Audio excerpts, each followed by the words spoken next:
after what I saw over the course of the week, I'm wondering, should we really burden ourselves wearing these face masks? Well, please, if you're new here, it's your first time. I don't know, I've said this on every video. It's your first time to come across this channel. Take this moment and subscribe.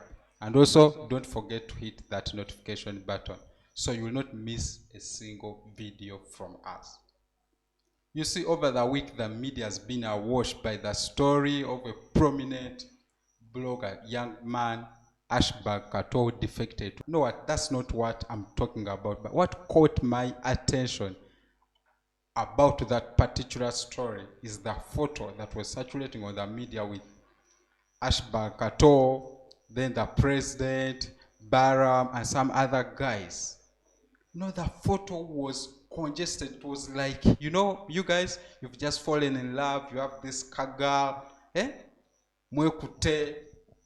So there was no social distancing. That photo was the opposite of social distancing, of what the president has been telling us. The president is so clever.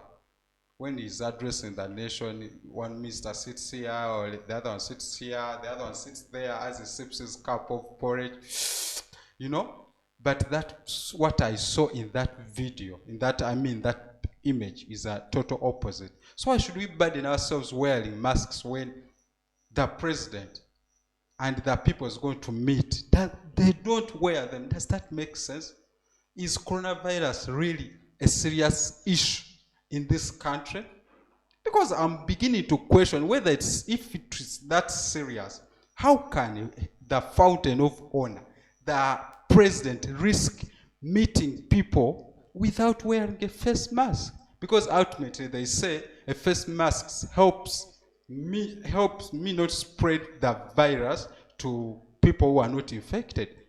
So if it's that serious, I'm just asking a question. I may be wrong. You can come to the comments and say, man, you are wrong about this. Why did he wear a face mask? Why did these guys, Ashbag Kato, Balam, wear face masks? Okay, let's say they tested. These guys walk in to go to meet the president, and then they do temperature check, that thermal gun, and they point at it, and they tested. They were okay, the temperatures were okay. But coronavirus starts manifesting between 2 to 14 days. So were these guys under quarantine? If they were under quarantine, let's say they were going to meet a president and they didn't wear a face mask, that means the president put these guys under quarantine for 14 days to ascertain that, hey, they don't have any COVID-19 related symptoms. But that's not true.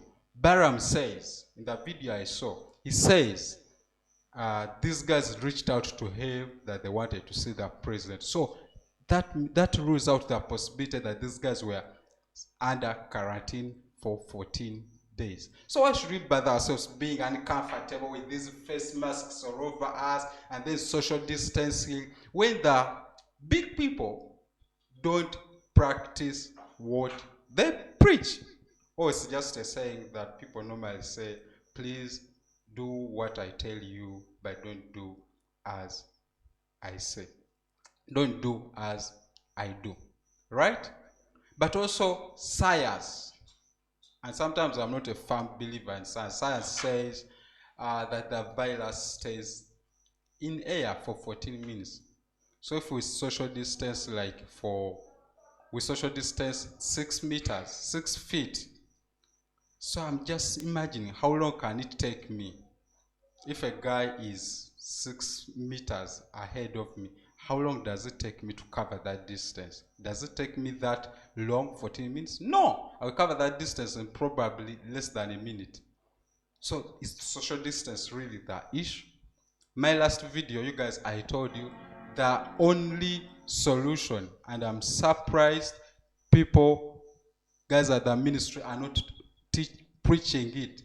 We need to have a strong immune system. And there is no way you're going to have a strong immune system if we are not exposed to this virus.